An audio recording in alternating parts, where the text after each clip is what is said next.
আমার 3 ভাই গভীর রাতে আমার ঘরে ঢুকল। তারপর দরজাটা বন্ধ করে দিল। আমি 3 ভাইকে দেখে অবাক হয়ে গিয়েছিলাম। ভাইয়া, তোমরা এত রাতে আমার ঘরে কেন? তারা বলল, তুই আমাদেরকে যে অপমান করেছিস, সেই অপমানের শাস্তি তোকে আজ পেতে হবে। এই কথা বলে ভাইয়া আমার মুখটা বেঁধে দিল। তারপর আমি ভাইয়াকে বলতে লাগলাম, ভাইয়া তুমি আমার বড় ভাই।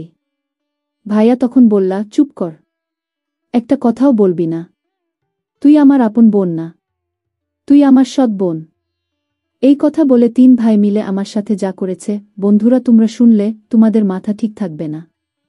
গল্পটি শুরু করার আগে বন্ধুদের কাছে আমার ছোট্ট একটা অনুরোধ, গল্পটি প্রথম থেকে শেষ পর্যন্ত দেখার, কারণ আজকের গল্পটি অনেক মজাদার হতে চলেছে। চলো বন্ধুরা, মূল গল্পটি শুরু করি। মধ্যরাতে 3 চাচাতো ভাই এসেছে সৌদি আরব থেকে। অথচ আজ আমি বাড়িতে একা।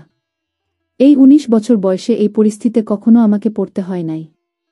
চাচাতো ভাইদের মধ্যে যমজ 2 জন রেশন ব্যবসায়ী। আমার দাদি প্রায় 1 মাস ধরে মৃত্যুশয্যায়। অসুস্থ দাদিকে দেখতে চাচাতো ভাইয়েরা এসেছে সৌদি আরব থেকে। অথচ আজ জরুরি ভিত্তিতে দাদিকে বিভাগীয় হাসপাতালে ভর্তি করা হয়েছে। আমার বাবা 12 দিন ধরে অসুস্থ। তারপরও অসুস্থ শরীর নিয়ে দাদির সাথে গেছে। মা এবং বোনও দাদির সাথে হাসপাতালে গিয়েছে। আগামীকাল আমার বিশ্ববিদ্যালয়ে পরীক্ষা আছে, তাই আমি বাড়িতে রয়েছে। বাবা মা আমার জন্য বিশ্বস্ত কাজের মহিলা রেখে গিয়েছিলেন। কিন্তু রাত 10টার দিকে কাজের মহিলাটা আমার সাথে বসে কথা বলছিল। তখন উনার 6 বছরের ছেলে আমাদের অগোচরে সুকেশের উপরে উঠে গিয়েছিল এবং সুকেশের উপর থেকে পড়ে গিয়ে মাথায় প্রচণ্ড ব্যথা পেয়েছে। সাথে সাথে বমি করেছে, মাথা ফেটে গেছে। ছেলেকে নিয়ে হাসপাতালে যেতে বাধ্য হয়েছে। কাজের মহিলার ছেলের মাথার আঘাত গুরুতর বলে থানা শহরের হাসপাতাল থেকে ফেরত দিয়েছে। ছেলেকে নিয়ে কাজের মহিলা শহরের হাসপাতালের উদ্দেশ্যে রওনা হয়েছে। আর এদিকে আমি বাড়িতে একা হয়ে গিয়েছি। রাত 12টার দিকে কাজের মহিলা ফোন দিয়ে জানিয়েছে তার ছেলের অবস্থার কথা। বাড়িতে যে আজ রাতে ফিরতে পারবে না সেটা জানিয়েছে। আমি তখনই মাকে ফোন দিয়ে জানিয়েছিলাম যে বাড়িতে আমি একা হয়ে গিয়েছি। বাবাকে বাড়িতে পাঠিয়ে দেওয়ার অনুরোধ করেছি। মা রেগে গিয়ে বলেছে, তোর বাবা অসুস্থ, তার মধ্যে তোর দাদিকে নিয়ে হাসপাতালে এসেছে। হাসপাতালে তোর বাবাকে প্রয়োজন পড়তে পারে। সে এত রাতে বাড়িতে যেতে পারবে না। একটা রাতের ব্যাপারই তো। চুপচাপ ঘরের দরজা বন্ধ করে শুয়ে থাক। কাউকে ফোন দিয়ে বলার দরকার নাই যে তুই একা। তাহলে মানুষ আরও জেনে যাবে। সেক্ষেত্রে মানুষ তোর ক্ষতি করতে চাইবে। আমি আগেই জানতাম যে মা এরকম কথাই বলবে। কারণ পর কখনো আপন মায়ের মতো হয় না। আমার আপন বলতে পৃথিবীতে একজনই আছে। তিনি আমার দাদি। দাদি তো আজ মৃত্যুর শয্যায়। অসুস্থতার জন্য দাদি কথা বলতে পারছে না এখন। আমার চাচাতো ভাইয়েরা আজ মধ্যরাতে এসে উপস্থিত হবে সেটা স্বপ্নেও ভাবিনি। এই একা বাড়িতে এখন কি করব আমি? ভয়ের সংখ্যায় চিন্তায় সব এলোমেলো হয়ে যাচ্ছে। এসবই এখন ভাবছে মনে মনে জেরিন। যে মেয়েটি আজ বাড়িতে একা একা অবস্থান করছে তার নাম জেরিন। এই জেলাতেই পাবলিক বিশ্ববিদ্যালয় আছে। সেই বিশ্ববিদ্যালয়ে পড়ে জেরিন। অনার্স প্রথম বর্ষের পরীক্ষা চলছে। আগামীকালই শেষ হবে পরীক্ষা। বিশ্ববিদ্যালয় অন্য থানায়। বাড়ি থেকে এসে পড়াশোনা করে জেরিন। রাত 12টায় জেরিন যখন জানতে পারল যে আজ রাত একাই থাকতে হবে, তখন মায়ের বুদ্ধিতে কাউকে একা থাকার ঘটনা না জানিয়ে চুপচাপ শুয়ে থাকে জেরিন। এখন মধ্যরাত চলছে। কিছুক্ষণ আগে থেকে চাচাতো ভাইয়েরা এসে দরজায় নক করে যাচ্ছে।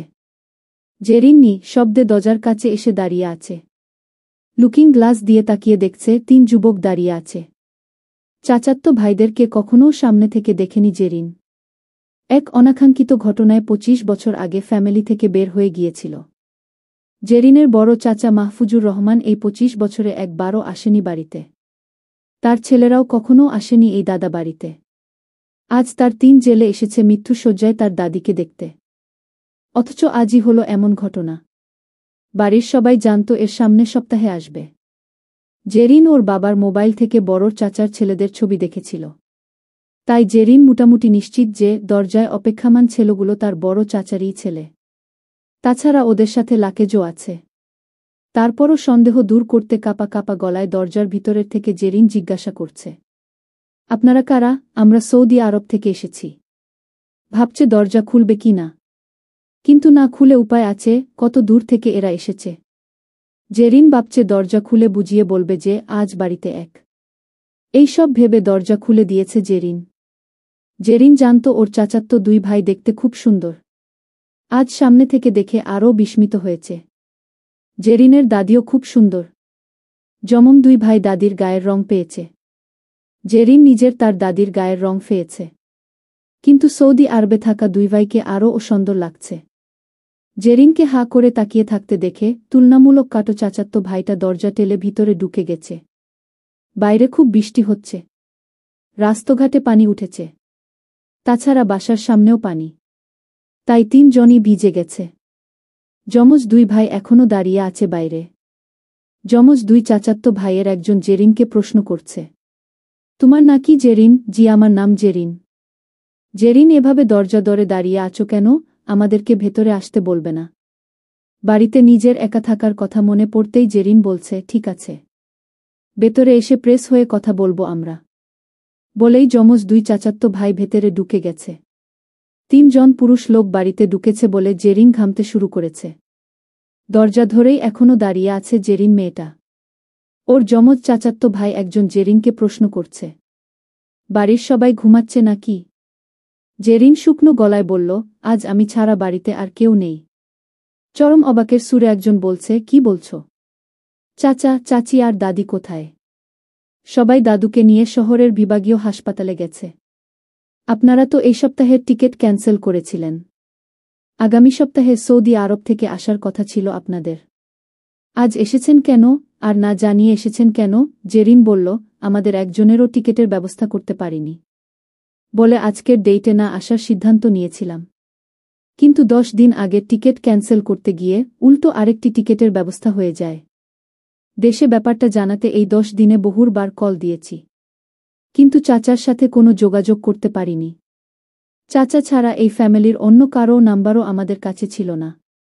জেরিন বলছে, 10 দিন আগে ব্যাংক থেকে বের হবার পর বাবাকে ছিনতাইকারীরা ধরেছিল। দাদির চিকিৎসার টাকা ছিনতাইকারীকে দিতে চায়নি বাবা, তাই ওরা বাবাকে আঘাত করে টাকা, মোবাইল সহ সবকিছু নিয়ে গেছে। আপনাদের নাম্বারও বাবার মুখস্থ ছিল যে যোগাযোগ করবে। তাছাড়া আপনাদের সাথে তো ফ্যামিলির কারো যোগাযোগও হতো না, তাই অন্য কারো কাছ থেকে নাম্বার নিয়ে যোগাযোগ করারও সুযোগ ছিল না। জেরিন বলল, কোনোভাবে ফেসবুক মেসেঞ্জারে বা অন্য কোনো সোশ্যাল মিডিয়ার মাধ্যমেও যোগাযোগ করতে পারত। জেরিন বলল, বাবা তো অসুস্থ, দাদিও অসুস্থ, ফেসবুকের চিন্তা করার সময় বাবার ছিল না। তাছাড়া আপনাদের আসার কথা ছিল সামনের সপ্তাহে, তাই আপনাদেরকে নিয়ে ভাবি নাই। তোমাকে বাড়িতে একা রেখে গেছে কেন? যমজ চাচাতো ভাই বলল, আমার অনার্স প্রথম বর্ষের পরীক্ষা চলছে, শেষ পরীক্ষাটা আগামীকাল, তাই আমাকে বাড়িতে রেখে গেছে। তাছাড়া আপনারা যে চলে আসবেন এটা কে জানত? বাড়িতে যে তুমি একা থাকবে সে তো আমরা জানতাম না। তাহলে আমরা আসতাম না কি? চাচাতো ভাই বলল, ঠিক আছে বলে জেরিন তার রুমে চলে গেছে মাকে ফোন দিতে। কিন্তু মা ফোন রিসিভ করছে না। হয়তো হাসপাতালে অসুস্থ রোগীর সাথে আছে বলেই ফোন সাইলেন্ট করে রেখেছে, তাই টের পাচ্ছে না। বোনের কাছেও ফোন দিচ্ছে জেরিন, বোনও ফোন রিসিভ করছে না। অথচ আজই হলো এমন ঘটনা। বাড়ির সবাই জানত এর সামনের সপ্তাহে আসবে। জেরিন ওর বাবার মোবাইল থেকে বড় চাচার ছেলেদের ছবি দেখেছিল, তাই জেরিন মোটামুটি নিশ্চিত যে দরজায় অপেক্ষামান ছেলেগুলো তার বড় চাচারই ছেলে। তাছাড়া ওদের সাথে লাকেজও আছে। তারপরও সন্দেহ দূর করতে কাপা কাপা গলায় দরজার ভিতরের থেকে জেরিন জিজ্ঞাসা করছে, আপনারা কারা? আমরা সৌদি আরব থেকে এসেছি। ভাবছে দরজা খুলবে কি না, কিন্তু না খুলে উপায় আছে, কত দূর থেকে এরা এসেছে। জেরিন ভাবছে দরজা খুলে বুঝিয়ে বলবে যে আজ বাড়িতে এক। এইসব ভেবে দরজা খুলে দিয়েছে জেরিন। জেরিন জানত ওর চাচাতো দুই ভাই দেখতে খুব সুন্দর। আজ সামনে থেকে দেখে আরও বিস্মিত হয়েছে। জেরিনের দাদিও খুব সুন্দর। যেমন দুই ভাই দাদির গায়ের রং পেয়েছে, জেরিন নিজের তার দাদির গায়ের রং পেয়েছে। কিন্তু সৌদি আরবে থাকা দুই ভাইকে আরও সুন্দর লাগছে। জেরিনকে হাঁ করে তাকিয়ে থাকতে দেখে তুলনামূলক কাটো চাচাতো ভাইটা দরজা টেলে ভিতরে ঢুকে গেছে। বাইরে খুব বৃষ্টি হচ্ছে, রাস্তাঘাটে পানি উঠেছে। তাছাড়া বাসার সামনেও পানি। তাই 3 জনই ভিজে গেছে। যমজ 2 ভাই এখনও দাঁড়িয়ে আছে বাইরে। যমজ 2 চাচাতো ভাইয়ের একজন জেরিনকে প্রশ্ন করছে। তোমার নাকি জেরিন? জি, আমার নাম জেরিন। জেরিন, এভাবে দরজা ধরে দাঁড়িয়ে আছো কেন? আমাদেরকে ভেতরে আসতে বলবে না? বাড়িতে নিজের একা থাকার কথা মনে পড়তেই জেরিন বলছে, ঠিক আছে, ভেতরে এসে প্রেস হয়ে কথা বলবো আমরা। বলেই যমজ 2 চাচাতো ভাই ভেতরে ঢুকে গেছে।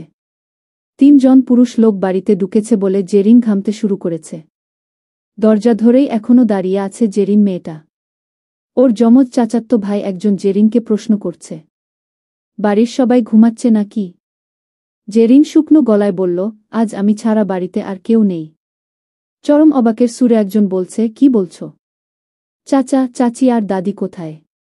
সবাই দাদুকে নিয়ে শহরের বিভাগীয় হাসপাতালে গেছে। আপনারা তো এই সপ্তাহের টিকিট ক্যান্সেল করেছিলেন। আগামী সপ্তাহে সৌদি আরব থেকে আসার কথা ছিল আপনাদের। আজ এসেছেন কেন? আর না জানিয়ে এসেছেন কেন? জেরিন বলল, আমাদের একজনেরও টিকিটের ব্যবস্থা করতে পারিনি বলে আজকের ডেটে না আসার সিদ্ধান্ত নিয়েছিলাম। কিন্তু 10 দিন আগে টিকিট ক্যান্সেল করতে গিয়ে উল্টো আরেকটি টিকিটের ব্যবস্থা হয়ে যায়। দেশে ব্যাপারটা জানাতে এই 10 দিনে বহুবার কল দিয়েছি, কিন্তু চাচার সাথে কোনো যোগাযোগ করতে পারিনি। চাচা ছাড়া এই ফ্যামিলির অন্য কারও নাম্বারও আমাদের কাছে ছিল না। জেরিন বলছে, 10 দিন আগে ব্যাংক থেকে বের হবার পর বাবাকে ছিনতাইকারীরা ধরেছিল। দাদির চিকিৎসার টাকা ছিনতাইকারীকে দিতে চায়নি বাবা। তাই ওরা বাবাকে আঘাত করে টাকা, মোবাইল সহ সবকিছু নিয়ে গেছে। আপনাদের নাম্বারও বাবার মুখস্থ ছিল যে যোগাযোগ করবে। তাছাড়া আপনাদের সাথে তো ফ্যামিলির কারো যোগাযোগও হতো না। তাই অন্য কারো কাছ থেকে নাম্বার নিয়ে যোগাযোগ করারও সুযোগ ছিল না।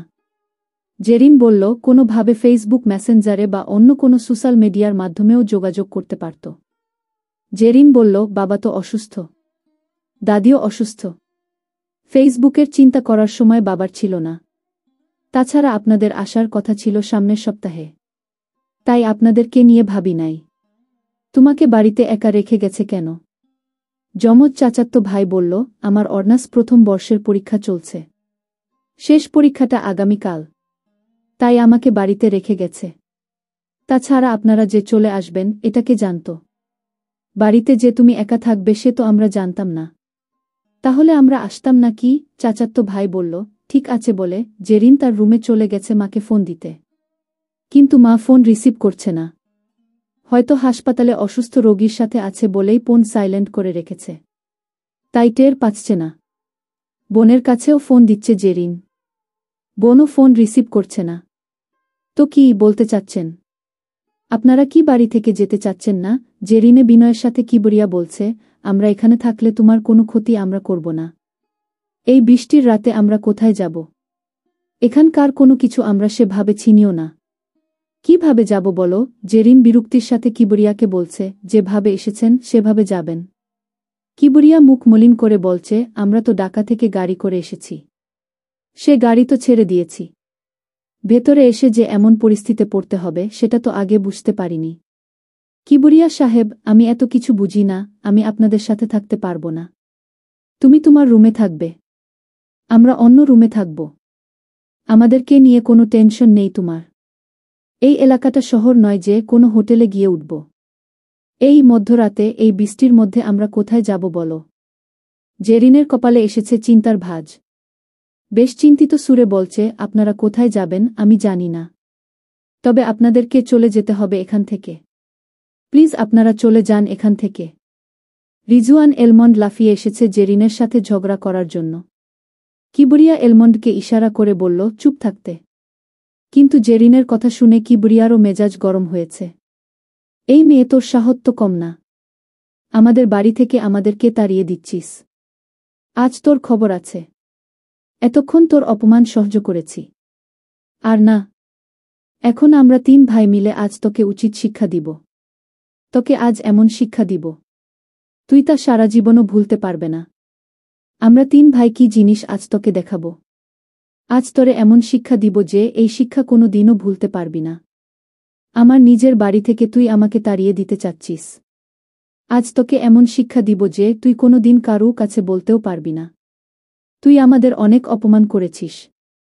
তোর ভাবা উচিত ছিল যে আমি তোর ভাই। কিন্তু তুই আমাদেরকে কোনোভাবেই বাড়িতে থাকতে দিচ্ছিস না। তাদের ভাইদের কথা শুনে জেরিন ভয় পেয়ে গেল। আর ভয় পেয়ে বলতে শুরু করল, আমার ভুল হয়ে গেছে। তোমরা আমাকে ক্ষমা করে দাও। তোমরা যেভাবে ইচ্ছা সেভাবেই তোমরা এই বাড়িতে থাকতে পারো। কিন্তু আমার বড় ভাই উত্তর দিল, এটা কোনোভাবে সম্ভব না। তুই আমাদের যেভাবে অপমান করেছিস তার প্রতিশোধ হিসাবে আজ তোকে শাস্তি দিব বলে এই ঘরের দরজা বন্ধ করে দিল। আমি বললাম, ভাইয়া ঘরের দরজা লাগিয়ে দিলে কেন? বড় ভাই উত্তর দিল, ঘরের দরজা কিসের জন্য লাগিয়েছি একটু পরে বুঝতে পারবি। ঘরের দরজা লাগিয়ে আমার বড় ভাই মুখে একটি কাপড় দিয়ে বেঁধে দিল। আমি বললাম, ভাইয়া তুমি আমার বড় ভাই, এটা তুমি কি করছো? আমি বড় ভাইকে বললাম, ভাইয়া তুমি আমার ভাই, তুমি এমন করছো কেন? আমার বড় ভাই উত্তরে বলল, কে বলেছে তুই আমার বোন? তুই আমার সৎ বোন। তারপর 3 ভাই মিলে আমার সাথে। বন্ধুরা, আমি ভাবতেই পারছি না যে নিজের ভাই এমন হতে পারে। হোক সে আমার সৎ ভাই, কিন্তু সে আমার সাথে এমনটা করতে পারে না। কারণ আমি না বুঝে তাদেরকে অপমান করেছিলাম। তাই বলে কি অপমানের প্রতিশোধ এমন হওয়া উচিত? আমাকে 3 ভাই মিলে সম্মানহানি করল, যা কোনো মেয়ের পক্ষে মেনে নেওয়া সম্ভব নয়। আজকের মতো ভিডিওটি এখানেই শেষ করলাম। ভিডিওটি দেখে যদি তোমাদের ভালো লাগে তাহলে চ্যানেলটি সাবস্ক্রাইব করে পাশে থাকো। ধন্যবাদ।